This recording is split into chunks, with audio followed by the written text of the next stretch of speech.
Look into my eyes and show me adventures I haven't seen. Taking all the life, it hits the spot. Walking on fantasy. So take me, baby, take me to a state of mind. What's up, guys? I'm Kevin Nahai. Welcome back to my YouTube channel, The Other Side. And on today's episode, I am going to be discussing my view of what a really successful, strong, lasting relationship looks like. So this episode is kind of a follow-up to the previous episode, which I will link in the description below.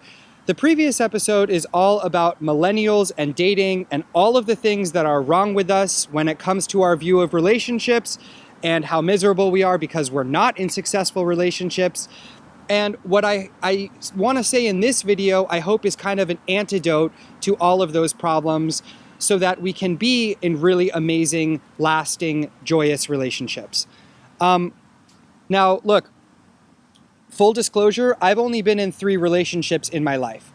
So I don't want to seem like a snake oil salesman. I don't want to seem like I'm talking about something that I have no idea about. But I've seen enough relationships that are really shitty, and I've seen enough relationships that are really amazing, and I've done enough research from reading psychological studies and books and journals and all of that kind of stuff to know what goes into a pretty amazing relationship. Okay, to begin with, there are the obvious things: trust, respect, admiration for the other person, great chemistry, open and safe and passionate sexual relationship, like all of that stuff. But today I want to talk about a few things that may seem self-evident and may seem like common sense, but actually have a lot more depth and many more layers than it seems like on the surface. Those things are: 1, the concept of commitment and dedication; 2, the concept of your gut intuition, your gut feeling; and 3, oh, I forgot. Hold on, pause.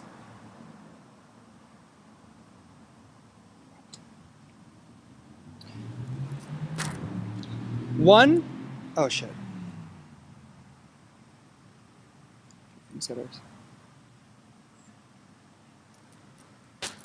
Those things are: 1, the concept of commitment and dedication; 2, the concept of giving and what we deserve; and 3, the concept of your gut feeling or your intuition. And these 3 things are a vital part of a strong, successful relationship, and I don't think that we think about or talk about them enough. So, first, the idea of commitment. I don't just mean be committed to the other person or be committed to the relationship. Like, yeah, obviously on a superficial level, don't cheat on your partner, right? That's kind of the most pedestrian understanding of commitment. What I mean is commitment to yourself, commitment to the other person, and commitment to the third entity, which is the relationship. So think about it like 2 candles.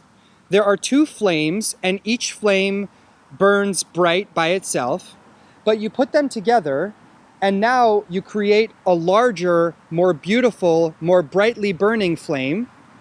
And it is up to both people in the relationship to protect and preserve the sanctity of the third larger entity, which is the brightly burning flame.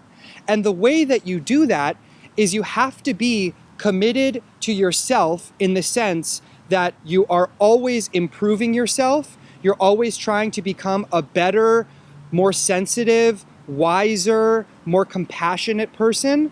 And you're committed to the other person in that you're always trying to support that person's goals, aspirations, dreams. You want to be a better listener. You want to give them more. You are committed just as much to their success as you are to your own. And then by extension, both of you are committed to the third entity, which is the relationship.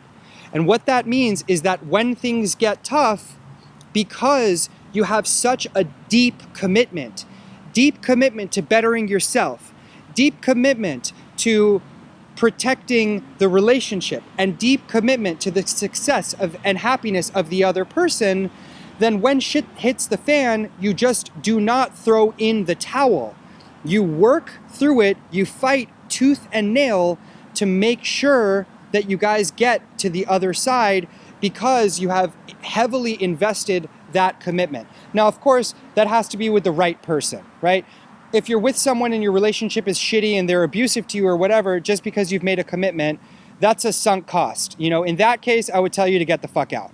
But this is assuming that you are with the right person, okay? Second thing is the concept of giving and the concept of what we deserve. So I talked about this a little bit in one of my Instagram videos. We always say to the people that we love, oh, you deserve the best. And don't be with that guy, don't be with that girl, you deserve better. You can have anyone you want.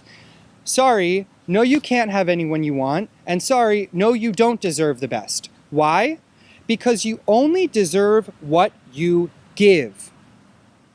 If you give the most time and attention and affection and effort and love, then that is what you deserve to receive in return.